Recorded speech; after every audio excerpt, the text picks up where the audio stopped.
All right, how's it going, everybody? As you can see, we have a very special guest today in Quinn Meinerz, draft prospect coming into obviously the NFL draft that is this week. Quinn, how are you doing, my guy? I'm doing really good. I had a got my butt kicked this morning at my workout. And just kind of looking forward to, taking things day by day and kind of get through this, pretty intense week. This is the biggest basically week of your life in regards to getting ready to take on the next step in your career, your job, and how everything will be progressing from here on out. But I did want to talk about something that I actually saw the other day. You're going to be featured on a show called The Big Boys Club, and that actually airs tomorrow. Is that right? Yeah, it's gonna be so cool. I really, I went down there to Texas and filmed it and stuff like that. So I really don't. I'm really excited to see what the final product is because it's been kind of like kept like kind of low key, I guess. And now that it's out, I'm Right. so excited to see what the final product is going to look like. I think it's gonna be really special and people are going to really like it. To learn more about, offensive line play and just, a lot of people don't get to see the personality behind the offensive lineman. So I think it'll be really cool. Right. And you've been great for being able to shine a light on some of that personality. Obviously, we see the big belly hanging out in the background there. But talk to me about a little bit about some of the guys that you're doing that show with, because you're doing that with Rashawn Slater, Trey Smith, Creed Humphrey, and you worked with Duke Manyweather. I mean, those guys we've known about for quite some time heading into this draft, and we know Big Duke. Duke is like the voice of the offensive line, kind of push for relevance and making sure people talk about offensive linemen. What was it like working with all those guys throughout that process? It's awesome. The way I always say it, it's really cool to, put the personality behind like who you see on TV and, Right. people like, Creed Humphrey and Trey Smith are, they're guys that, people have been talking about for a really long time. And, to work with Rashawn Slater this past year, with Duke was really cool. So like to get, a closer relationship with these guys. I mean, I was on the same team as Creed Humphrey. We were both, Right. he was center one, I was center two for the Senior Bowl week. So to get to know these guys is really cool. And, I'm kind of rising up, with them. I've been doing the same thing that they've been doing. I just, not many people Right. really knew who I was. So it's cool to, be in that same room as them, wear my Whitewater shirt and to, be in that same, sentence of conversation of guys, because I mean, their stuff speaks for itself for sure. Right. So this process has been pretty crazy. Like you mentioned the Senior Bowl, which is where you seen, but take a step further back. Whitewater didn't play in 2020. When you heard that the season got canceled and things like that, did you still have NFL aspirations at that point, or like what was going through your head? Because obviously, since the Senior Bowl, quite a bit has changed.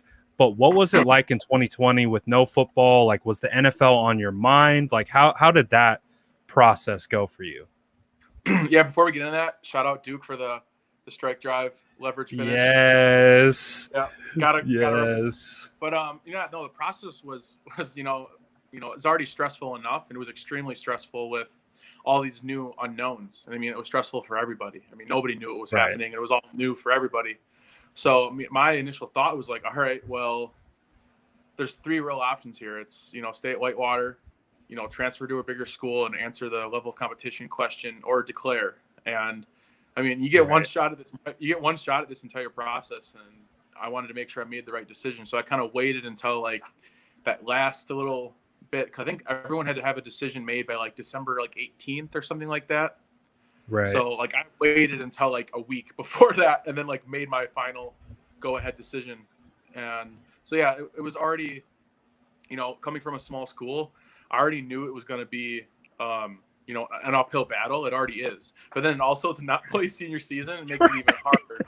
So the fact that I'm able to be where I'm at right now, coming from Division III school, not having a season, it is honestly, it's, I don't think you could really like, bet that was going to happen. I mean, I'm Right.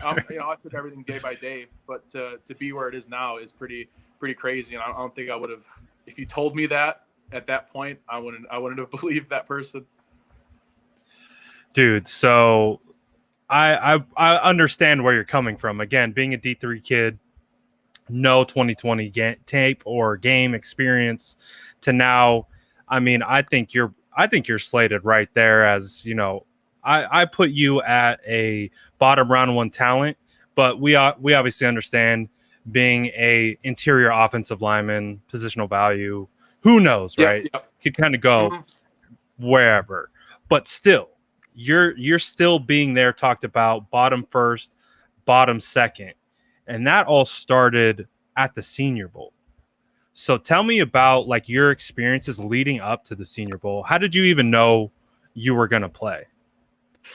Yeah, and to continue off of that second question where I was just so unknown, and then to see the East-West game get canceled, NFLPA game get canceled, and then now the Senior Bowl was literally the only opportunity. It was like, all right, because I really needed to answer that level of competition question. So yeah, I didn't know I was getting invited to the Senior Bowl until about like 2 weeks out from it. I got like one of the last late invites. And it was an incredible moment to get that call from Jim Nagy. You know, unfortunately, it took a couple opt-outs / you know, injury guys that couldn't get there. But you know, without a Senior Bowl, I'm probably undrafted. You know, like, or maybe 7th round. Like a lot of scouts, if they put a Division III guy as a draftable grade, they're putting a lot on their line as a job. Like, so it's pretty hard to do that. So, right. So yeah, I didn't know until 2 weeks out, and then I didn't really know until the night of the first practice that center was going to be my job for the week. So what was that like? We've talked about this in the past. Like, you came to the Senior Bowl in Mobile to play guard, right? And you haven't had any. That was what my initial thoughts were, you know. And when Jim Nagy called me, he said guard and some center. I'll remember it very distinctly. And then yeah, it's like I was looking through our final roster, like that next week, and I was like, I only see one other center, and that's Creed. Unless someone else plays a little center, everyone else, I looked everybody up just to see. Right. And I was like, okay, we only have one center. That's kind of a problem. And then I didn't really know until late that center was going to be like my full-time job. And guard, I kind of put myself at guard to get a couple reps in one-on-ones just to, you know, keep showing that versatility. So what was that like? Like, what was going through your head when you found out that, oh, I'm actually going to be primarily playing center? Because did you play center at Whitewater? Did you have the experience snapping the ball? Like, what goes into your thought process? Because, you know, if you're going from left guard to center, is that big of a change? And like, how did you handle that situation going into it? The only experience I had coming into the Senior Bowl was one doing like my snapping stuff in the backyard at my house. Right. And I had like a handful of practices at Whitewater. I was able to kind of pad up a little bit and snap a little bit. So like not a ton of experience really coming in. So, you know, coming into the Senior Bowl, the playing center is something that's completely different. You know, it's you know, I think someone tweeted it the other day. It was like playing on the other side of the line is like trying to wipe with your opposite hand. That's how forward. Like I think Brandon Thorne tweeted that out. Brandon Thorne's great. It was like Josh Sitton quote. It was a quote from somebody, but that's really how foreign a new position is. So to go for the center, where you got to be more of a neutral stance. You're on the ball, and then also your snap. You have to take a step and snap at the same time. And honestly, before the Senior Bowl, I never taken under center snap. That was my first time going under center. So pretty ballsy, you know. Super ballsy, and not only on top of that, too, like, you're a center, so the guards and tackles set their depth off of you and based on like where your hips are and stuff. So they're actually a little bit further back, which means nose guards are literally like they're as close to the ball as possible. So what was that like? Again, you played against some really talented players at the Senior Bowl, being a D3 kid, not knowing you're going to be center. like up until just a day or two before you actually started practicing. So then what was that whole transition like to playing center and then playing against some really solid talent at the Senior Bowl? Yeah, I think kind of looks a little bit on tape. At moments I had like just super natural, like it was just happening, and then sometimes there's like that rawness that was settling in, and I'm totally fine with that. I think I'm my biggest critic, but it really is different. When you're playing guard, the contact does happen quick, but it happens even quicker at center, and you can lose and win super fast. So when I have a nose guard on my right side, he's shaded and it's an outside zone play. I'm at a half a second disadvantage already because my snapping hand, my lead hand is late to get back around to fit on the shoulder. So that transition was difficult. Another hard block for center is trying to like get a back block on a 3 technique. That they're able to kind of run the hump a little bit. Pass pro is very quick again. So there's a lot of things that were different. And my main thing was just make sure I secure the snap and be the player that I am, which is I like to play fast, physical, and I like to finish. So that was kind of how I eased the nerves a little bit. It was like secure the snap, play my brand of football. And I think you did exactly that because obviously you set social media on fire, at least in regards to draft Twitter and all that kind of stuff with that belly, because I was flying in that Tuesday to Mobile. So I missed that first like day of practice. I had to catch up on it.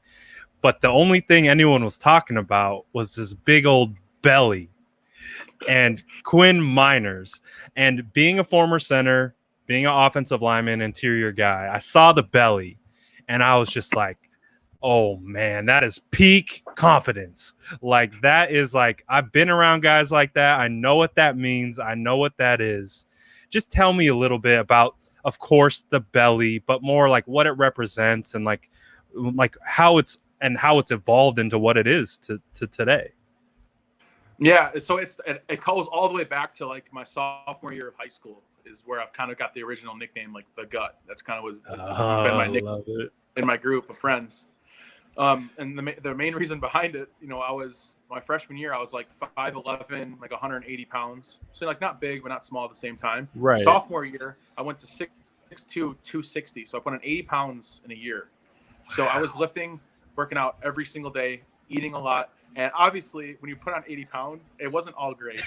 So right. I had this kind of big gut. And that's kind of just where it happened. It was the gut, and I embraced the name. So what I always do at practice, I always get really hot and warm. It's even in Wisconsin, fall camp is hot. So I always rolled up the jersey to let the gut hang out, I guess, and to stay cooler. And so that was another thing. Like I wasn't even really thinking about it. Like at the Senior Bowl, like that was going to create that. I was just doing what I was, like I said, trying to make like an uncomfortable situation comfortable. And you're like, I'm hot. It was hot. I mean, it was like late January, and it was like 70 degrees or 80 degrees in Mobile. I'm not used to that usually in January. So yeah, that's kind of the origin and the story. And I think that's something that, it just helps me, one, be cool, and two, just be confident. It really developed into almost kind of like a branding thing because obviously like you're almost recognizable by your belly, and that's pretty amazing. It really is. It's pretty amazing. And again, it just comes from being like a football guy. Like you're hot. You're like, I got to let that thing hang out. And that's how it is sometimes. But it's funny to see how everyone kind of gravitated towards it. And it put a lot of eyes on you really quickly. So then what was that like? You're going into Wednesday practice. All Tuesday night, everyone is talking about the belly and Quinn and D3 kid because we love the stories about these guys, guys like you who come out of nowhere. We're not expecting D3 Whitewater kid to come over and take over the Senior Bowl on day one. So what was it like managing that whirlwind while like being like, I'm playing center for the first time with NFL coaches against D1 athletes, and now the entire social media landscape is talking about me and my gut? and it's Wednesday, and you have a whole week of practice left. Yeah. So, I had like a little bit of an insight as to like what was happening. Obviously like my phone was kind of going a little bit crazy. So Right. what I had to do is I had to like turn off all notifications to all social media, because like I was on there, like there was a job, it was a business trip. Like I got things to do. And the only people that I need to really talk to are like my girlfriend, my dad, and my agent. Like those are the three people I only need to talk to. So that was what I did, was I just kept the communication lines with that, little group of people, and really just put everything away, just because when you have one good practice, now you have to do it again, but better, and keep improving. So that just keeps adding the pressure to every day of practice. So I didn't want to have any distractions, because I was too busy studying a playbook, going through team meetings, doing all the other stuff that happens at the Senior Bowl. So that's how I managed the situation. And I didn't really get to like enjoy it until like after the Senior Bowl. Like when I flew back, I was able to kind of like go through and look through like what people were saying and what was happening. Right. And that was really cool to enjoy it after the fact. Yeah. So not only, are you going through the whirlwind of finding out you're going to the Senior Bowl maybe 2 weeks in advance. Then once you're at the Senior Bowl, I believe you had got the text from your online coach basically saying, hey, Quinn, we're kind of short on centers. We're going to need you to basically play primarily out of center, correct? And yeah, then again, it was like, hey, Quinn, it's Coach Lem. Just wanted to let you know I had you marked up as center only for day 1 and day 2.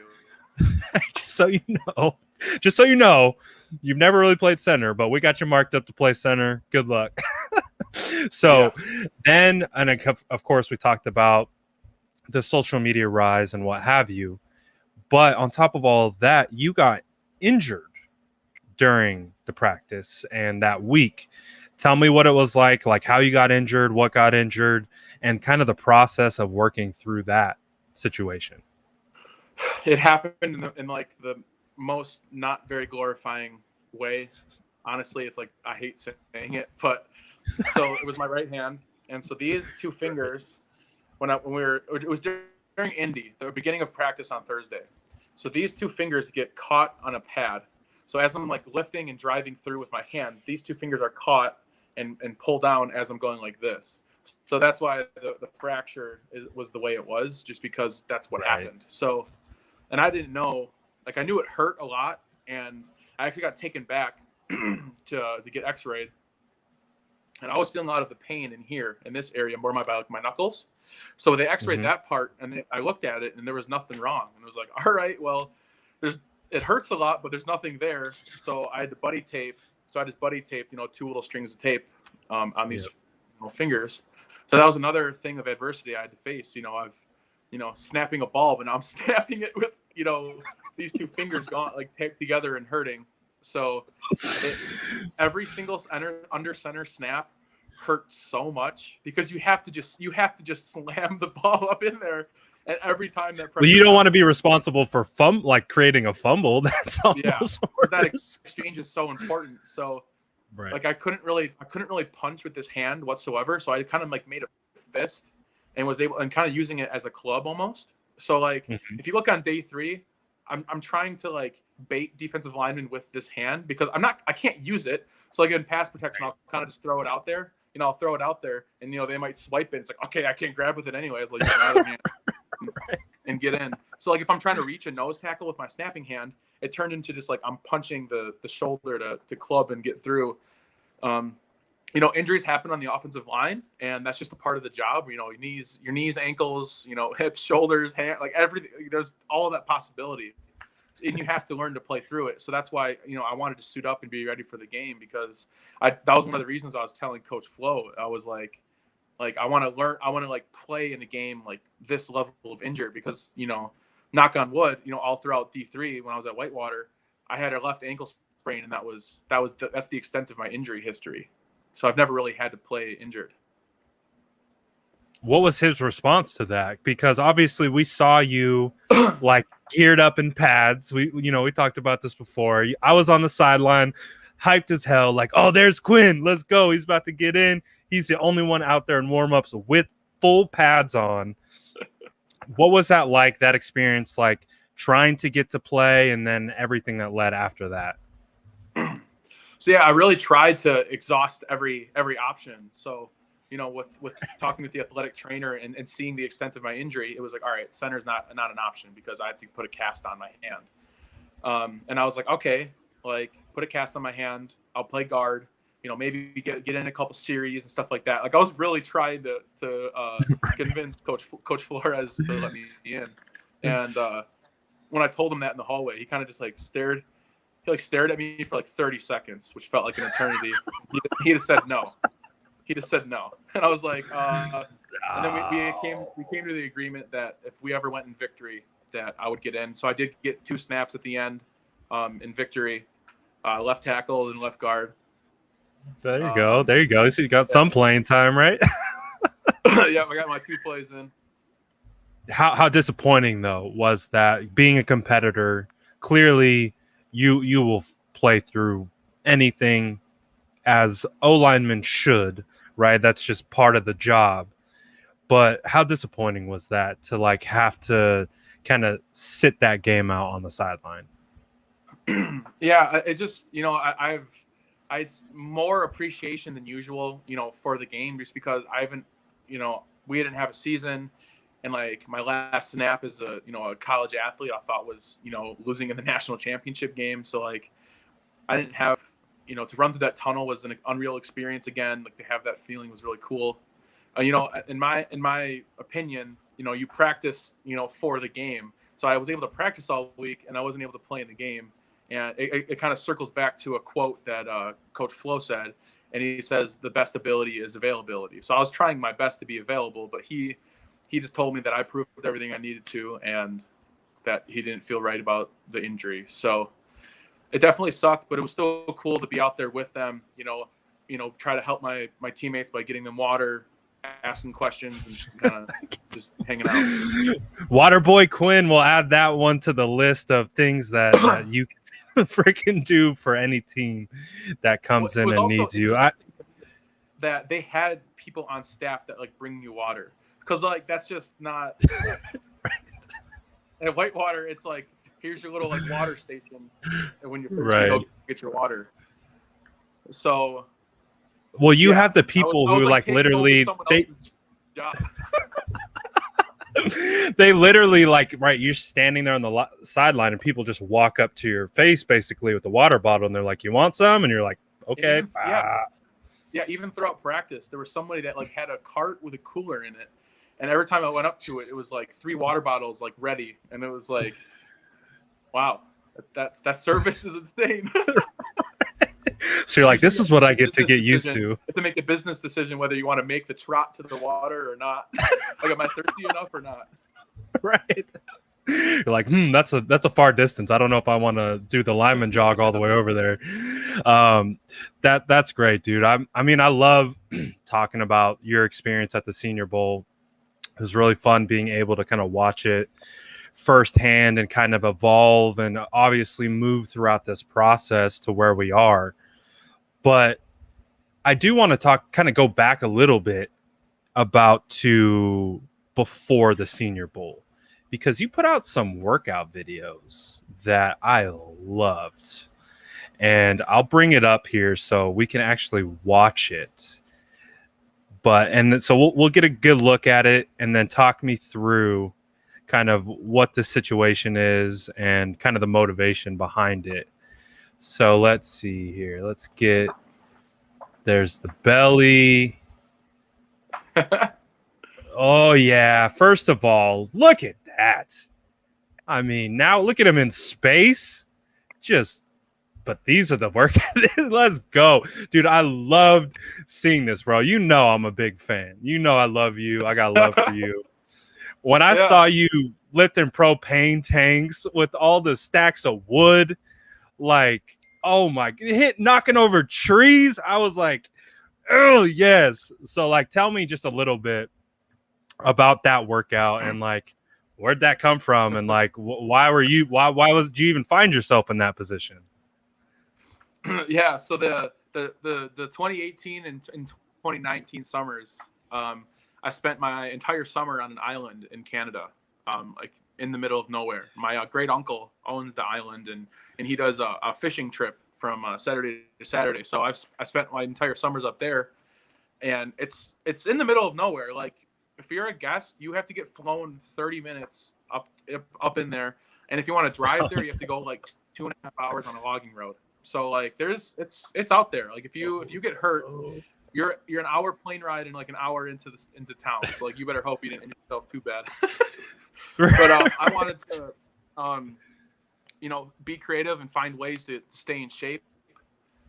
Obviously like knocking down the tree, it's a dead tree, and it was just part of like the comedic factor I wanted to have in the workout montage, because the legendary status of the video. I wanted to create a video of me working out, so that way when I would come back to fall camp for 2019, I could show it to the team and be like, hey, this is how serious I was all summer. Like, we're going to win our conference, go to the national championship. Like, let's go. Like, this is how hard I was working. And, a couple people asked for the clip, and then I finally posted it, and everyone's really has enjoyed it. And I'm really, I like to give people a laugh or the entertainment, and it definitely, I think it's done that. And the song is great, is legendary as well. I love that song. Oh, it is absolutely legendary, and it's just a lot of fun. Again, like that's why I'm really excited about like what you're doing with Duke and the series, and it sounds like they're even expanding upon it even further with another kind of, what is it, like an O-line like showcase, or like not showcase but like a convention where you guys can really like bring all the O-line together, talk about that. Were you part of that? Were you part of the meeting of where it's like the convention of all the O-linemen come in and talk about their experiences? O-line mastermind. You're referring yes, to O-line yes. Yes. They usually, I believe Duke hosts that in the summer. So I guess I'm not sure how like the invite process works or whatever, but I guess that's just another thing that I think might happen. I guess we'll see. But it definitely is really cool because I believe it started off as an idea between Duke and Lane Johnson. It was like, these dudes are getting insanely athletic, and like they're getting together. Why don't we get together and figure out how to stop these guys? So it was really if I can be a part of that, that would be awesome. And then to like also connect with other small school guys that are there, like Ryan Jensen, which is someone that I look up to and model my center game after.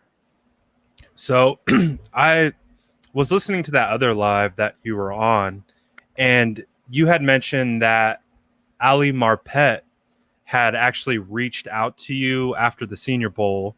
Ali Marpet is another. Was he D2 or D3?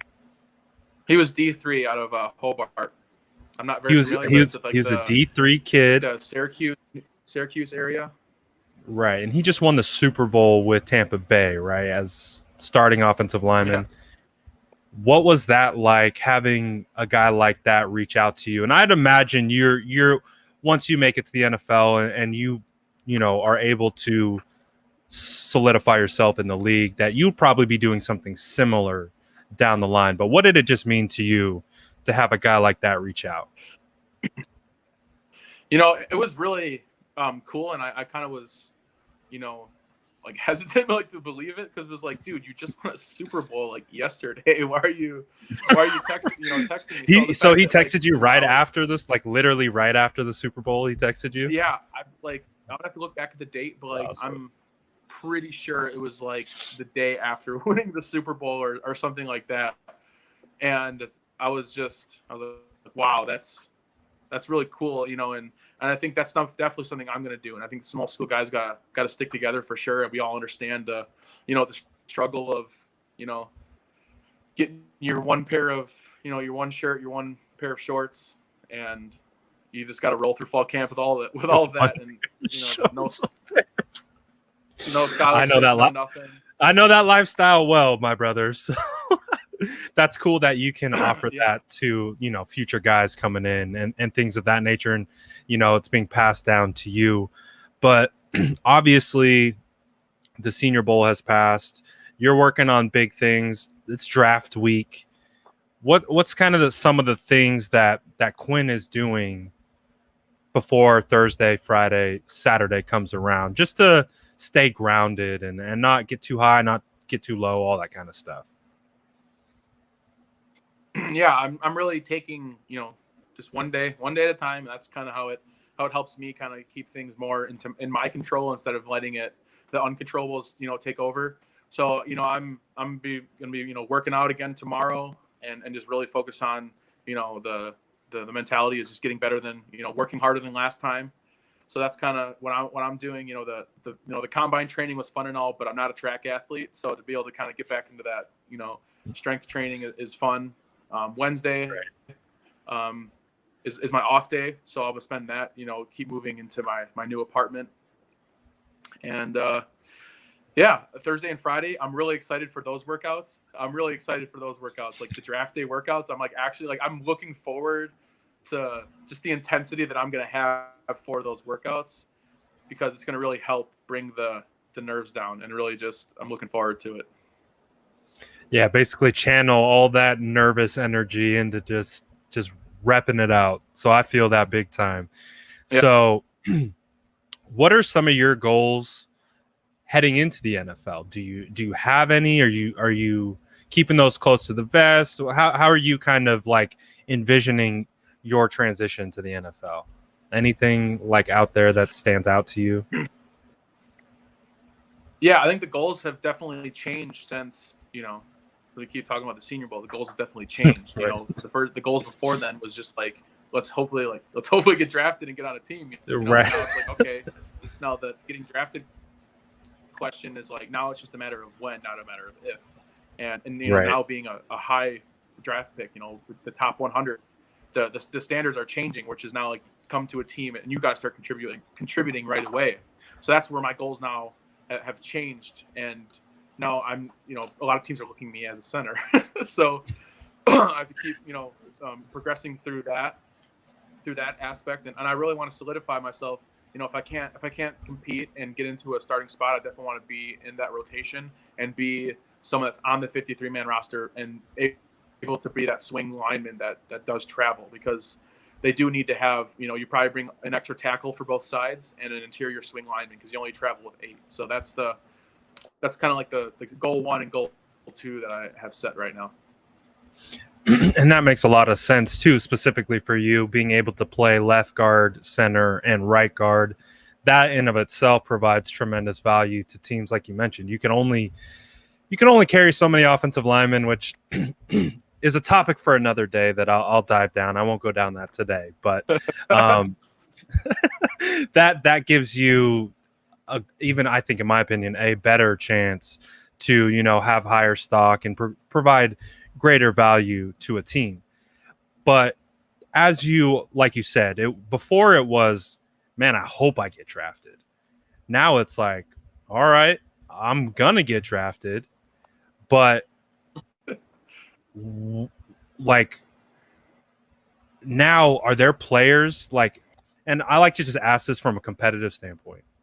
Like, is there someone in the NFL that you're like, ooh, I can't wait to challenge myself against X defensive lineman or things of that nature?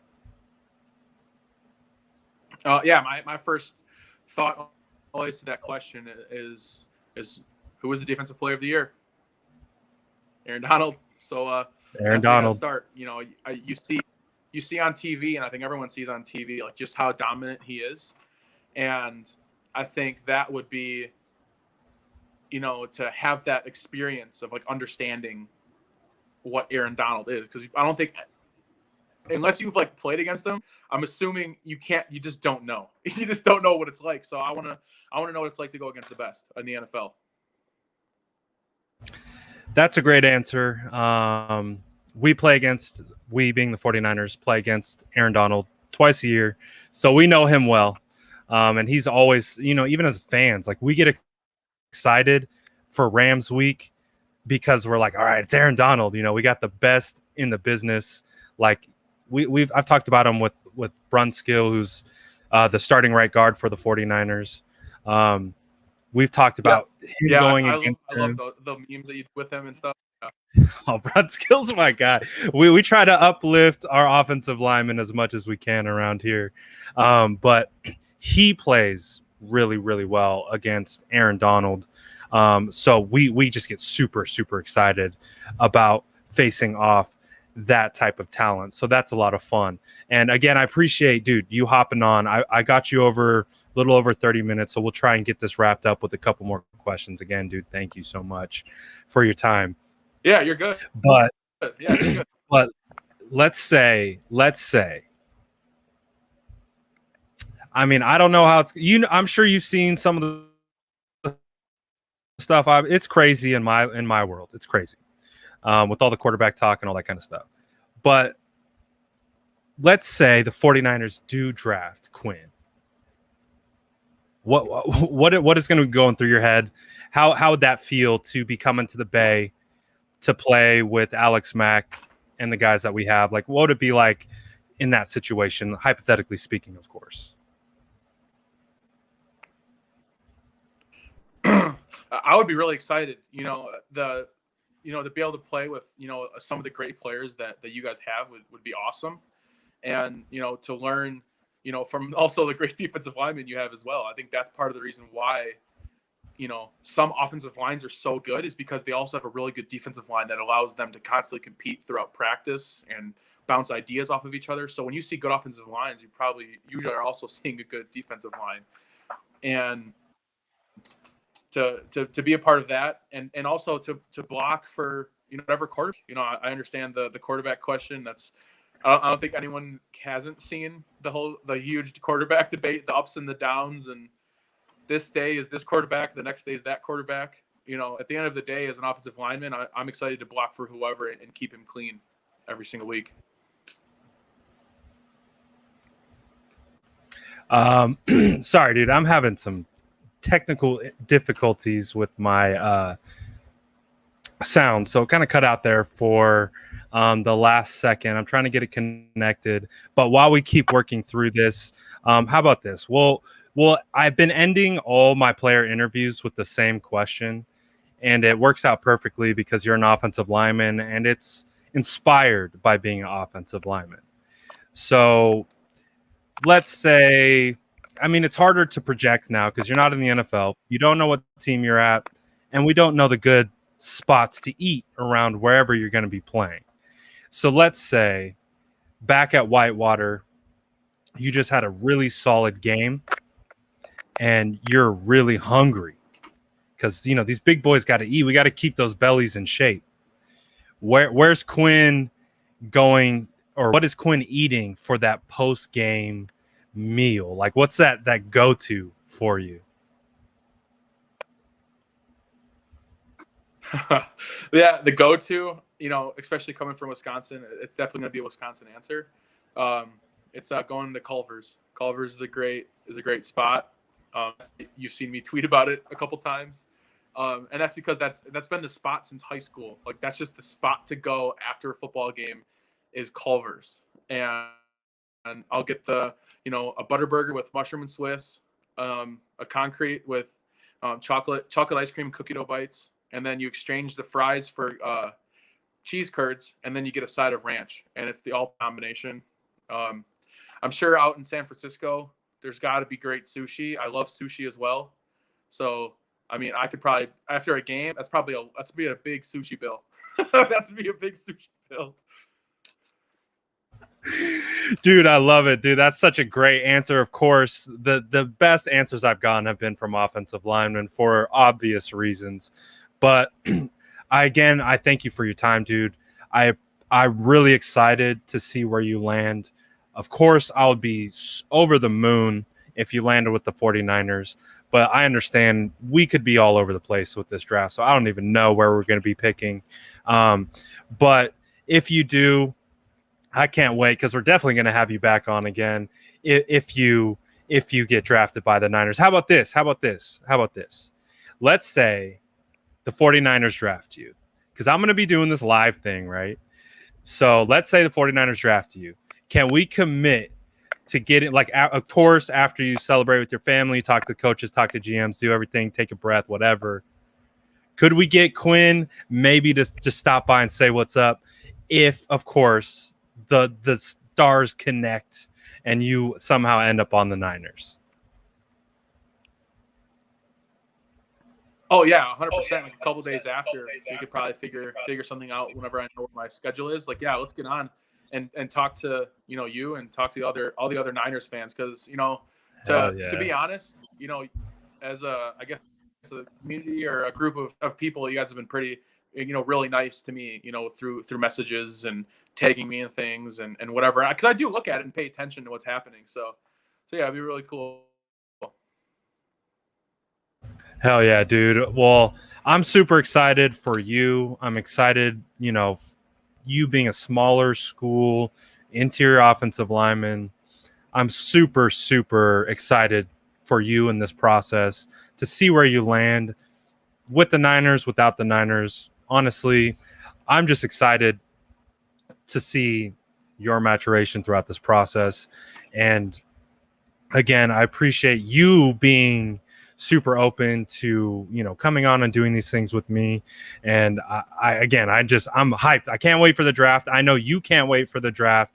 See where you're going, see where you're going to call home for the next couple years. So again, just thank you for coming on, man. And I appreciate you giving us some of your time, and just best of luck wherever you land. Yeah, thank you so much. It's been good to get to know who you are, and I do remember that video when you asked Najee how he would like. I remember that moment, because I was actually walking in right, like he was walking right behind me, so I remember that, and so it was cool to finally like put all of it together. So like, oh, that's who that guy is. No way. So, yeah, you're telling me. Cool. So for anyone who doesn't know, I was doing a live from Instagram while these guys were walking off the field. Everyone wanted me to ask Najee Harris a question, so I asked him a question, but you actually were on the field watching and saw that whole interaction. Yeah, I remember that, and I'm not sure if I feel like there was one time you were there, and did I wave to you, or maybe that wasn't you, but I think there was, I don't know. Someone had a camera out there and it was like, "Hey, 71," and I was like, "What's up?" I'm not sure, but I do remember the thing. I was like, I'm hearing it because you had him so confused. Maybe I'm the GM.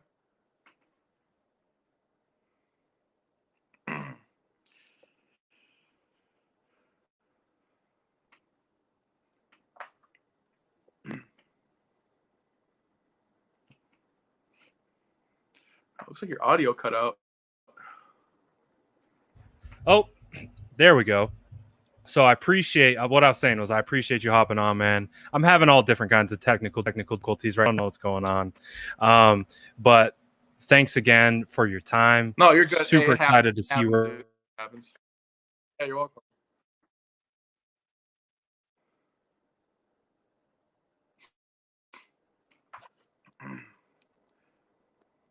Uh-oh. Uh-oh. Where you land. All right. Being nice to me. Uh-oh. All right. Well, I don't know what's going on. My internet connection's all over the place. No one can hear me. So I'll catch you in the DMs, man. Yeah, I got you. Yeah, we're good.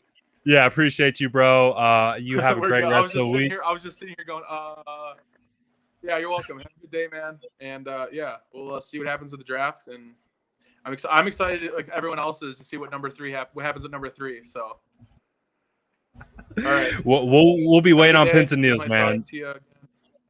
All right, brother. You have a good one. Yeah. All right, later, bro. Yeah, you too. Bye. All right. Well, that was cool. Derailed by technical difficulties.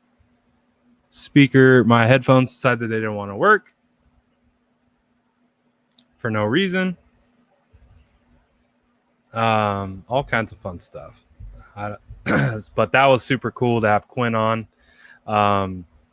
Really, really, really happy to get him on here.